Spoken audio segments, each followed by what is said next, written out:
लंका तो निशाचरों की नगरी है, फिर यहाँ पर एक भक्त कैसे आ गया? तो हनुमान जी ने सोचा कि ऐसा तो नहीं कि कोई नकली भक्त हो, क्योंकि ये पता लगाना थोड़ा मुश्किल हो जाता है, और खासकर लंका जैसे नगरी में कि जहाँ के लोग साधु बनने में बड़े माहिर होते हैं। ये जन्म से साधु नहीं होते लंका के लोग, इनका मन साधु संत का नहीं होता है, लेकिन आवश्यकता पड़ने पर ये साधु का वेश बड़े जल्दी धारण करते हैं। रावण ने भी धारण किया था साधु का वेश, और काल नेमी ने भी धारण किया था साधु का वेश। जबकि अयोध्या के लोग जन्म से साधु होते हैं। भैया भरत को त्रिवेणी संगम ने उपाधि दी थी, पितात भरत तुम सब विधि साधु, राम चरण अनुराग अगाधु। लेकिन लंका नगरी के लोग, लंका के लोग साधु बनने में बड़े माहिर हैं। ये मन से सात्विक व्यवहार नहीं रहेगा इनका, मन से भक्त नहीं होते, लेकिन दिखावा करने के लिए ये साधु बन जाते हैं बड़े जल्दी। जबकि हमारे धर्म में हमारे जो संस्कार होते हैं ना, संस्कार क्या शिक्षा देते हैं? आपके घर में जब बालक 3 वर्ष का होता है तो उसका मुंडन संस्कार होता है। अच्छा, मुंडन में क्या होता है कि बच्चे का बाल मुंडन करा दिया जाता है, ये संस्कार है। ये मुंडन का अर्थ क्या हुआ? यज्ञोपवीत संस्कार हुआ, जनेऊ हुआ, तो बालक का सिर मुड़वा दिया गया, मुंडन करा दिया गया, और संस्कार की तो प्यारे बात ही छोड़ दे। ऐसा हमारे सनातन संस्कृति का नियम है कि प्रयागराज स्नान के लिए जो लोग जाते हैं ना, तो ऐसा नियम बनाया गया है कि वहां से आए तो अपना सर मुंडन करा के आए। आप लोग जानते होंगे, और नहीं जानते हैं तो जान लीजिए, ये सनातन संस्कृति का नियम है। गया धाम में जाते हैं तो वहां पर दंड दिया जाता है, गया दंडे और प्रयाग मुंडे। प्रयाग स्नान के लिए जाते हैं तो सर मुंडन करा के आते हैं। इस मुंडन का अभिप्राय क्या होता है? ध्यान से समझिएगा माताओं बहनों।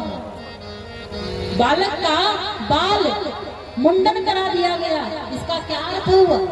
इसका अर्थ ये हुआ कि बालक 3 वर्ष का हुआ, अब तक तो ये खेलने में अपना समय बिताया है, पर आज इसका मुंडन करा दो, और मुंडन कराने के बाद में बालक को ये प्रेरित करो कि बेटा तुम अपने तन से, अपने बाल से तो मुड़ गए, लेकिन सिर्फ बाल से मुड़ने से काम नहीं चलने वाला है, तुझे अब तेरे मन से भी मुड़ना पड़ेगा। खिलौने को छोड़ और अपने हाथ में कॉपी किताब बैग तू उठा ले, तेरा एडमिशन होने जा रहा है, तुझे पढ़ाई करना है।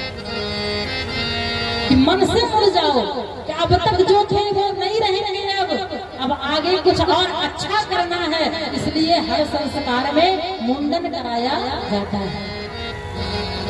तो आज हनुमान जी ने क्या सोचा कि लंका नगरी के लोग बड़े माहिर हैं कि मन से तो कभी मुड़ते नहीं, मन से संत बनते नहीं, लेकिन शरीर से जहाँ आवश्यकता पड़ती है तुरंत साधु का वेश बना लेते हैं। चलो चल के मैं पता करूं कि ये भक्त जो दिख रहा है ये असली है या नकली है।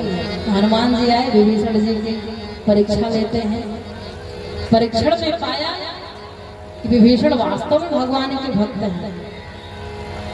हनुमान जी ये शिक्षा दे रहे हैं कि लंका नगरी में हनुमान जी को विभीषण जैसे गुरु मिले हैं, और जब विभीषण जैसे गुरु मिले तो तुलसी बाबा लिखते हैं कि जुगुति विभीषण सकल सुनाए, जुगुति विभीषण सकल सुनाए, चले उपवन सुत पिता कराए, चले उपवन सुत पिता कराए, जुगुति विभीषण सकल सुनाए।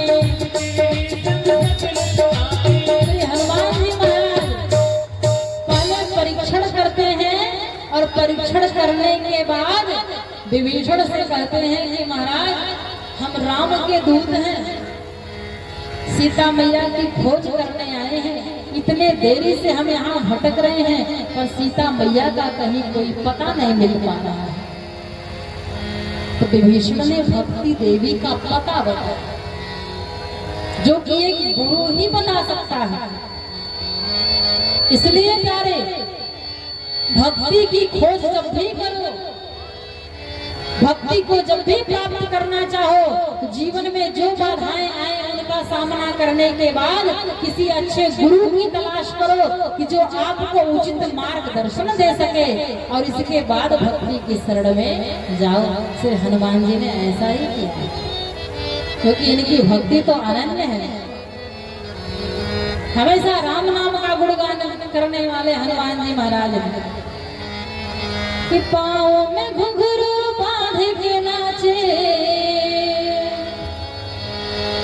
कि पाँव में घुंघरू बांध के नाचे, हर जपे नाम की माँ